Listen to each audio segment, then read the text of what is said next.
Siempre hubo tensión entre el periodismo y el poder, porque de eso se trata. Digamos, no creo que a ningún gobierno le gusta que haya alguien que lo interpele, que haya alguien que le pregunte por qué. Lo particular que yo veo en este momento, lo particular que veo del kirchnerismo es que se construyó paulatinamente en estos años una coraza muy particular.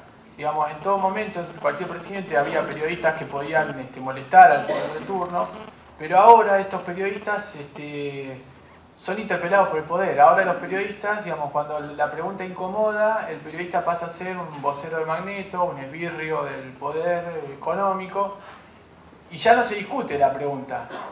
El periodismo miente, entonces no importa qué se está preguntando, no importa si a la presidenta le estamos preguntando cómo hizo para, durante los años en los que estuvo viviendo en la Quinta de Olivos, durante los años que fue primera dama y presidenta, se enriqueció de 4 millones a 40 millones, digamos. No se le puede preguntar, porque cualquier periodista que le pregunta eso a la presidenta, no importa si trabaja o no en Clarín, le van a decir que es un empleado de Magneto. Me parece que no hay que tomar a la gente tan como tarada, ¿no? La gente lee en los medios, los escucha, pero dice, bueno, de esto le creo tal cosa, de esto no, acá exageraron, acá se quedaron cortos.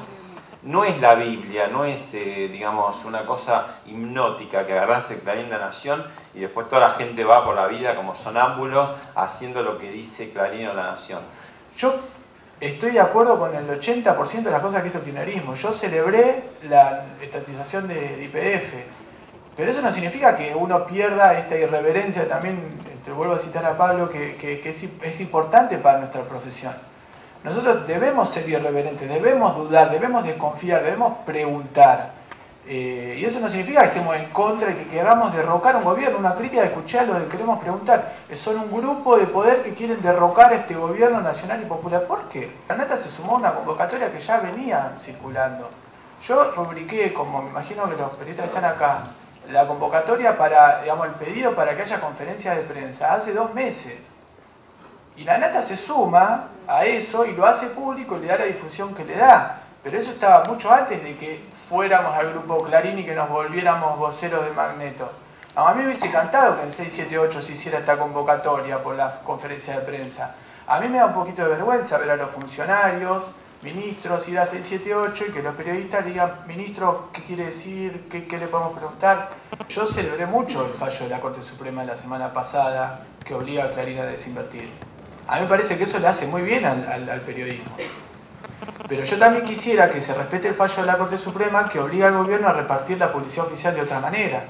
A mí la palabra desinvertir no me gusta, me parece una... Ahora, últimamente, incluso en el discurso oficial están tratando de decir no, está mal, es incorrecto, no es desinvertir.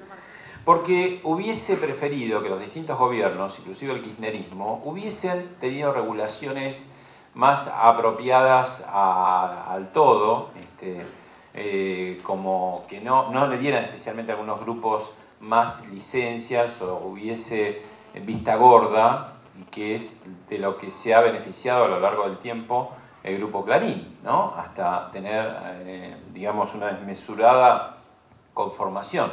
Pero esa desmesurada conformación se debe a la culpa de los distintos gobiernos que lo habilitaron a hacerlo. Inclusive el mismo gobierno de Néstor Kirchner, que fue más allá de la cosa del atril, que decía una cosa, pero en los hechos fue muy pro-privatista. Y de hecho, durante su gobierno, en el año 2005, se extendió graciosamente por un decreto de necesidad de urgencia 10 años las licencias de los canales de televisión y radio, que estarían venciendo ya ahora o antes. Entonces, ¿de qué?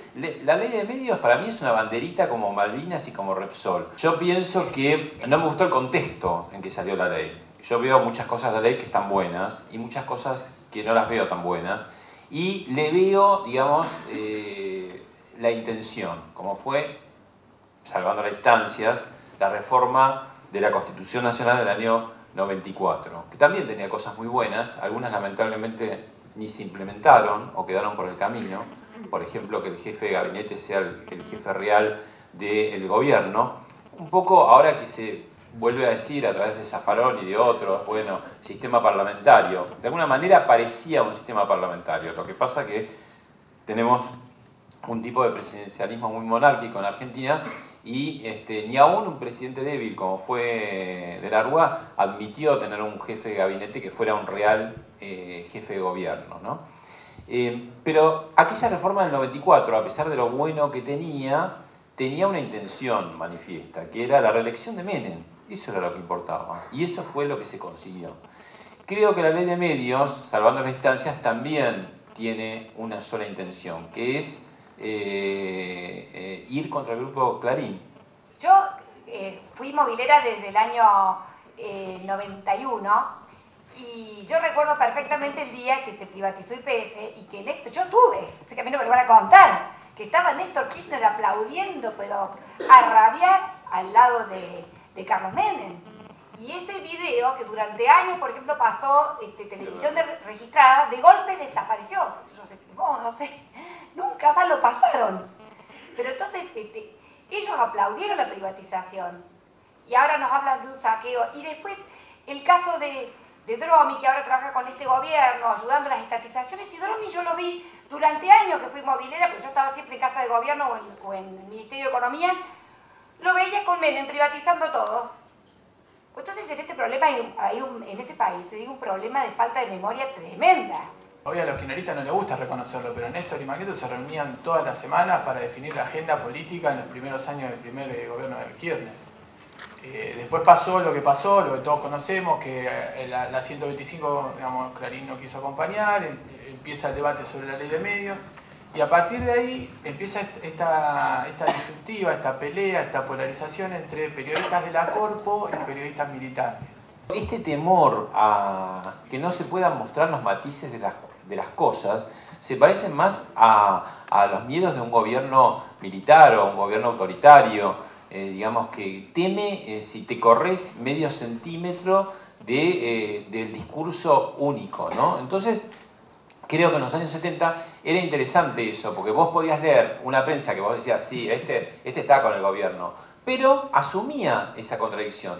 Y siempre recuerdo, porque estaba en ese momento en la Plaza de Mayo, que la contradicción llegaba a ser expuesta hasta en la cara del máximo referente del peronismo, entonces vivo, que era el general Juan Domingo Perón. Cuando la juventud peronista le grita la consigna, ¿qué pasa, general? Está lleno de gorilas el gobierno popular. Es decir, era una juventud que estaba mirando, estaba con el gobierno, pero al mismo tiempo podía ver que había contradicciones, ¿no? Esta cosa de hacer todo el tiempo como los deberes, la buena letra, el nene que lleva la manzana a la maestra, ¿no? Y no puede decir nada. ¿Y por qué no vas a poder decir nada? ¿Eso de alguna manera le va a hacer mal al gobierno? Yo creo que es al revés, que se pueden asumir las contradicciones para mejorarlas o para sostenerlas. Y que me parece que es lo interesante, ¿no? Esta pantomima de que no se pueden decir las cosas, de un lado no se dice nada, lo cual lleva a que el otro, o sea, nosotros, el periodismo profesional, a veces sí acentuemos por demás determinadas cosas. Es decir, esto que yo les decía, se salió del eje la situación, entonces resulta que de un lado no se cuenta nada y del otro le estás contando hasta el mínimo piojo, ya es un titular de diario, ¿no? Es mucho más fácil ser periodistas contra Menem. Es mucho más fácil, digamos, no hay ningún debate intelectual, ideológicamente podemos estar en contra, entonces es mucho más fácil ser periodistas en contra de Menem. Pero parece que la tarea es hacer buen periodismo contra un gobierno que pueda coincidir en lo que nosotros pensamos. Ese es el gran debate. ¿Cómo, digamos? Porque la pregunta que se plantea muchas veces hoy con algunos sectores del periodismo es si hacemos periodismo, si ponemos en contradicciones, si preguntamos, podemos hacer que ese gobierno, digamos, pueda desaparecer. No, no es así. Justamente me parece que lo fortalecemos mucho más a ese gobierno.